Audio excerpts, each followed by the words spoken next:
Alright, I found a broken wiring connector on the fog light here on this BMW. Here's the original right here that I cut off already. The way this one operated was it grabbed the bulb on the retainers on either side of the bulb, and both are broken off. One in here and the one over here, they're broken off. So this is a Dorman brand replacement. It actually grabs the bulb at the top. There's a lock tab on the top of the bulb also, and it's just got two slots on either side for the tabs on the bulbs to go through there. It's not quite as good a connection, but it's going to have to do. That's all I could get. I want to show you how I repair these. I've done one already, but I'll show you the second one. I've got some of these heat shrinkable connections from 3M. Instead of crimping it, what you do is you actually, I'm going to try to get this to focus better. You actually heat this around the wire after you've got them connected and get it sealed. It's got a sealant built into it also, so it seals the connector to the wire insulation, and then you come back in the center and you melt the solder with the heat gun, and it flows into the strands of the wire. So it's a one-step repair, and it's a lot better than having to crimp it and then heat shrink it at the same time, or in two steps. This all happens at the same time here. So it's a lot better repair, and it's one solid connection in one step. I'll show you the second one here. I've already done the first one, but that's what it'll look like. You'll have a solid repair there with a little bit of a sealant coming out. You can see there, it seals the wire. So this is a permanent repair here. It should never come apart. And also this sealant acts as an adhesive to keep any tension on the wire from being transmitted to the connection. So I'm going to add the heat shrink connector here first. Take the strands and push all these together. Just intertwine the strands. Mash these all together, and then slide the connector over it. Try not to catch any of the strands on the way into that solder ring. And get it centered, and I'll have to hold it in there with one hand so I can operate the heat gun with the other. I gotta be careful not to burn my fingers here.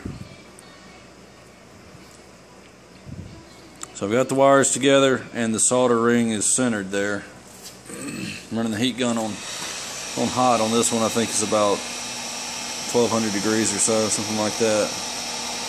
I'm going to start on one end and seal the wire, seal the connector to the wire on this end first. One second, let me reset.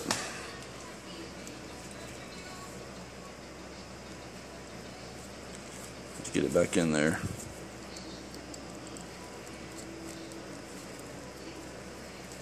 It's a little easier on the first one. You don't have the other one that you're trying to fight against. Alright, I'm going to get it together, get it flattened out. Doesn't have to be perfect, it just needs to stay together. Get that back centered on it like that, and I might be able to let it hang here, let the other one hold it in position so I don't burn my hand here. Alright, we're going to heat either side. If you heat the solder first, it'll actually run out of the end of the connector. So you want to seal the end of the connector, then come back and do the solder. Try to heat both sides if you can. Seal the ends off, back and forth, end to end, seal it off. You can see it shrink down and seal. And I'll leave the solder for last. And we'll let that cool for just a second so the ends can seal off and harden. You can see the sealant coming out of the connector there. Now I'm going to come back on either side of the solder, and as soon as I see it melt, I'm going to back off.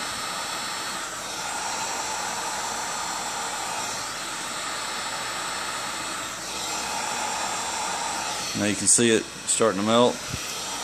Now let it set up, see how far it goes, and we'll hit it with a little more heat. Make sure it's wicked into the strands of the wire. And you can see that it's soaked in now. I'll let it cool and try to straighten it out while it's still soft. I'm going to let it cool right there, and it'll look just like this one. It goes from clear to a little bit of a translucent look to it after it's cooled down. But that's fixed. I'll test the bulb in it a little bit later, make sure everything's working, but that should be fine. Okay, the next step is to put this piece right here onto the radiator. It actually mounts like this on the driver's side. It hooks in here at the top of the core, and the bottom of it will go into the bottom of the radiator. I'm going to oil this O-ring right here. That will snap down into the bottom of the radiator after it hooks in the top. And there's a screw that goes, this coarse threaded screw is going to go here into the radiator. And then there's another one just like it that goes up at the top here. It'll go in from the side into the radiator mounting bracket. I'll show you that once it's in.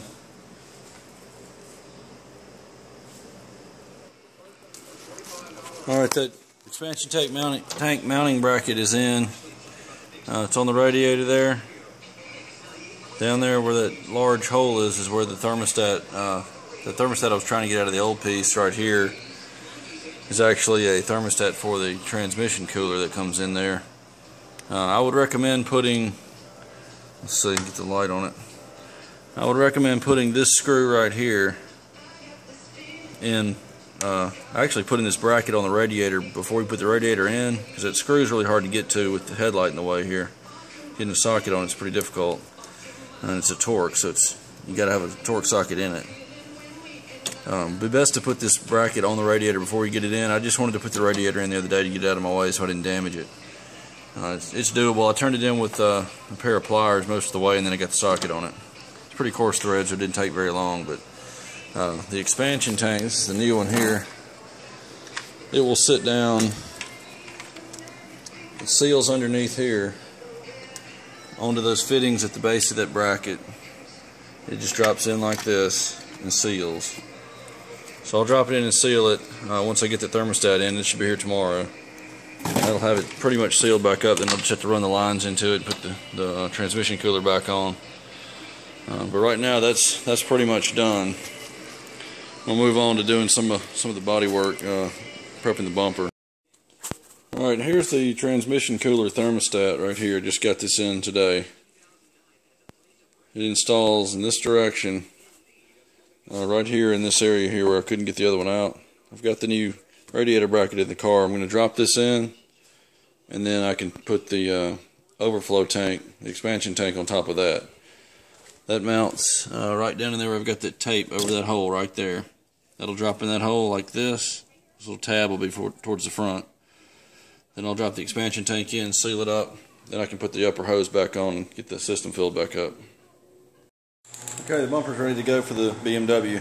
I've got the car still in here. I've just got it masked off. I wasn't able to get it off the stands. I didn't want to drop it and then have to pick it right back up to put all the bumper back on and the undershield and everything else. So it's still in here. I've got it masked off back here just out of view of the camera. I'm going to put a little bit of this adhesion promoter over the cut-throughs. Let it flash for maybe 10-15 minutes or so, and I'm going to go mix the sealer. Put one coat of sealer on it. It'll be a value shade 3 sealer, so it'll be just a hair lighter than just normal gray, which is 4. I'm going to put this on, and then I'll come back to the sealer.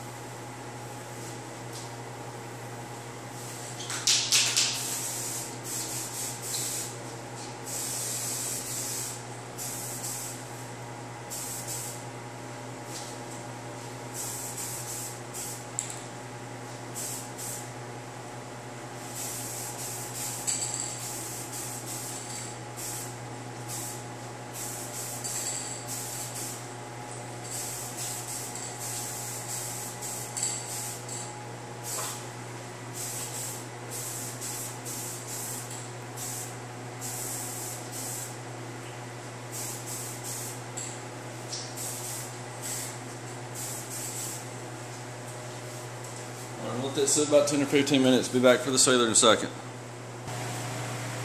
Alright, I'm ready to mix the sealer. Here's the base coat. Right here on the label it shows you the value shade. This is 3. In order to get a value shade 3, you have to take the value shade 4 right here and mix it 2 to 1. 2 parts of 4 with 1 part of value shade 1, which is this white sealer right here, value shade 1.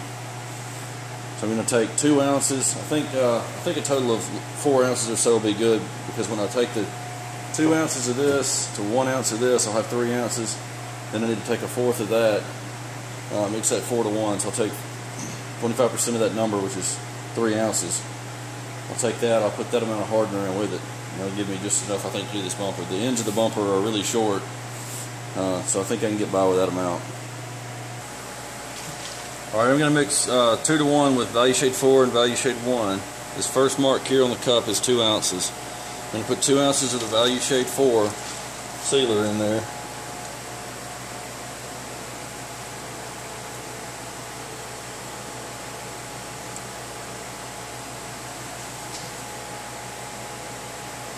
That's roughly 2 ounces.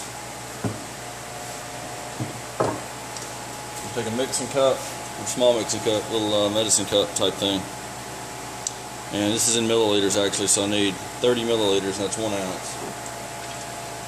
Just give me a 2 to 1. So that's 1 ounce of the white sealer right there.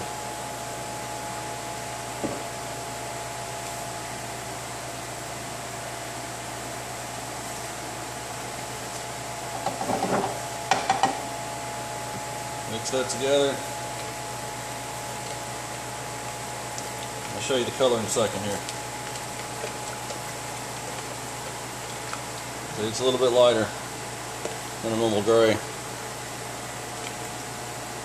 Gets it close to the base color.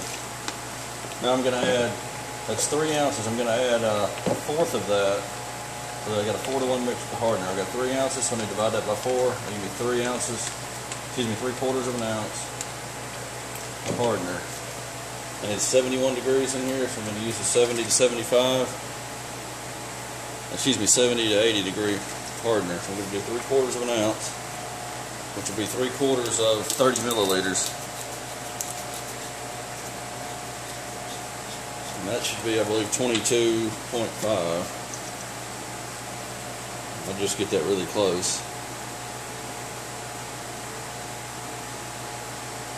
There's 20 right there. I'm going to go with 20, 20, and 25.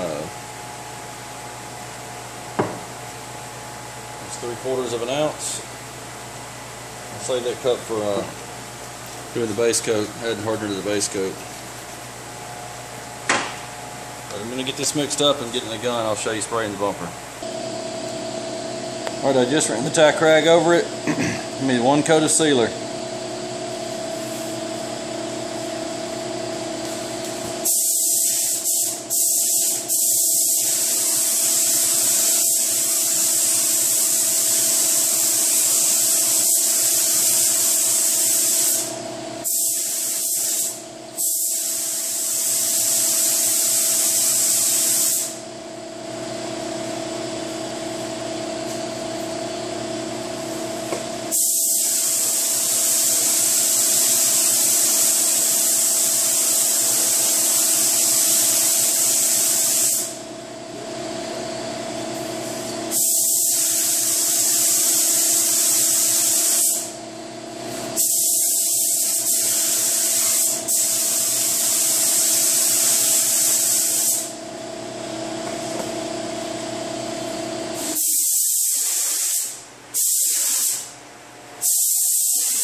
Alright, just enough sealer.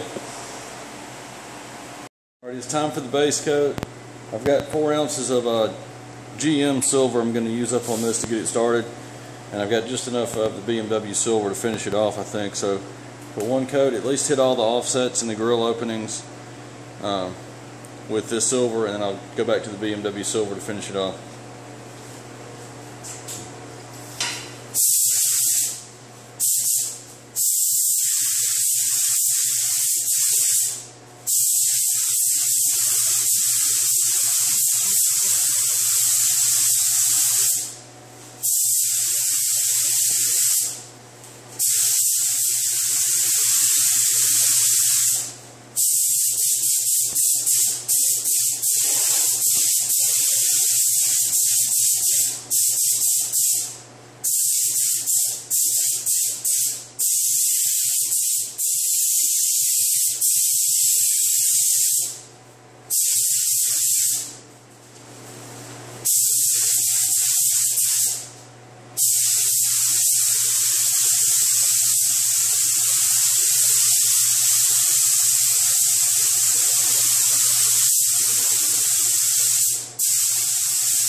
Alright, that's all I've got. I'm going to mix the other color. Alright, second coat of base. This is the actual color.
Alright, one more coat should be good.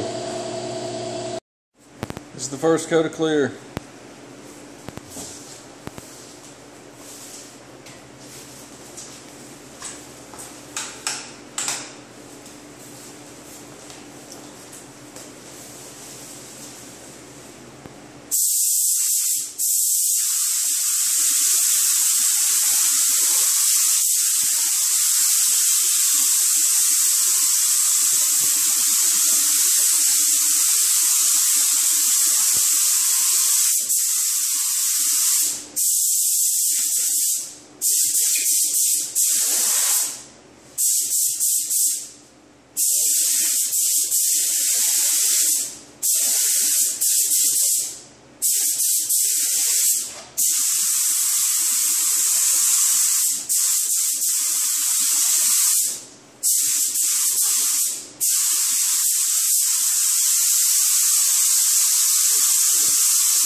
Alright, I'll do one more coat in a few minutes. That'll be it. Alright, I got to put it back together. Replace the front bumper cover, the right fog lamp, and the lower grille in the bumper. Turned out really well. Nice color match. Didn't have to buff anything. Had to put a screw on each end of the bumper near the wheel opening there at the fender just to get it to stay in. This aftermarket bumper looks really nice and fits pretty well, but I didn't want to stay clipped in. See you guys on the next one.